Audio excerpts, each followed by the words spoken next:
Good morning, welcome to CATEX-TV. My name is Frank Fortunato. This is a live broadcast from Princeton, New Jersey. Today is Monday, August 10th, 2009. It's 11:30 a.m. Eastern Daylight Time in the U.S. It's 4:30 p.m. in London, 12:30 p.m. in Bermuda, 9:30 a.m. in Mexico City. If you need to reach us during the broadcast, you can phone in toll-free at 1-866-67-CATEX. Overseas, our AOL instant mail address is CATEX-TV. Before we go to the news, there's an interesting phenomenon going on in the United States right now. Both houses of the U.S. Congress are out of session for summer recess. This means the 435 congressmen and women and the 100 U.S. senators are traveling back to their states and districts having town meetings. As you could expect, one of the most important questions that come up at the town meetings is the health care debate, the health care reform debate. It seems that a number of these town meetings are being sandbagged by paid representatives, usually lower income people who do not have health insurance themselves, who are standing up and attacking elected representatives, claiming that they don't want any change in their health insurance, and that they are decrying the fact that there might be more government intervention in the healthcare industry, such as Medicare, which they deem to be a failure.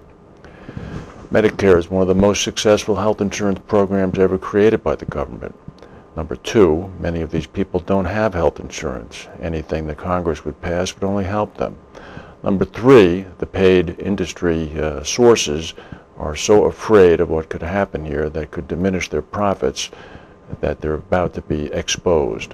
We'll keep our eyes on this. It's a huge issue in the United States. We're the only country in the industrialized world without national health care. Some would prefer we keep it that way.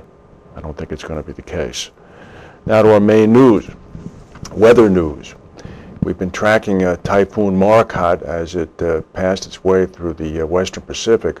Boom! It's hitting Shanghai right now as we speak. Here's the weather map. Torrential rain is hitting Shanghai, the largest city in China. The storm has already prompted evacuation of 1 million people. It's expected to bring up to 90 millimeters of rain an hour to Shanghai. The tropical storm's intensity, thankfully, is weakening. It blasted Taiwan, leaving 12 dead. Before we came on the air, there are some stories coming from Taiwan that 600 villagers have been entombed in a mudslide. It's the worst flooding in Taiwan in 50 years. More than 3.4 million people in Zhejiang province suffered property losses as hundreds of villages were flooded and more than 1,800 homes were destroyed. I'm getting some financial figures coming in from Taiwan. Apparently about $128 million US in agricultural losses as of this afternoon, Taiwan time, have been estimated. Here are the breakdown that we have. 488 million US in the amount of livestock. These are Taiwanese dollars. I take this back. These are Taiwanese dollars coming up. 488 million Taiwanese dollars in livestock damage. $101.5 billion in Taiwanese dollars in agricultural damage to facilities as well. So they've been hit pretty hard. We'll wait and see what the numbers are coming from mainland China, but those numbers are not out yet. As if there's not enough activity over there, a little bit to the north and to the east, we have Typhoon Itao, which is zeroing in on Tokyo. You see a picture of it here. It's got an upward pressure movement. 9 people have already drowned in torrential flooding in Japan. They're expecting winds of up to 65 miles an hour to hit Tokyo tomorrow. Heavy downpours have drenched the main island already. If you're about to board an international flight in the U.S. or Europe to head to Tokyo that's scheduled to land tomorrow, watch out. You're likely to be diverted. Some tremendous amount of rain is expected. They're expecting it's going to bring 25 centimeters of rain tomorrow alone in the Tokyo area. That's a tremendous amount of rain. That's over 2 feet of rain. Also in Tokyo, if we pull this map up here, there was a very strong earthquake about 350 miles to the south and slightly to the west. This was a 7.6 earthquake, a 7.1 earthquake It caused the rocking of buildings and skyscrapers in Tokyo. It struck at 7:56 p.m. Sunday night in Tokyo last evening. No damage was immediately reported. There was another earthquake out in the South Pacific. This one we'll show you on this map. It's a map of the Australian basin. If you look to the right and look at the double orange square there, this was a 7.6 earthquake. It was initially reported as a 6.6, but it's a 7.6. These are the Santa Cruz Islands in the southwestern Pacific. It did prompt a tsunami alert.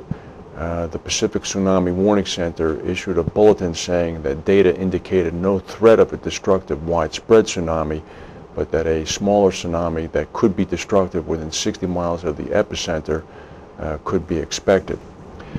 And last but not least, we'll bring this one up. This is a map you haven't seen in a while.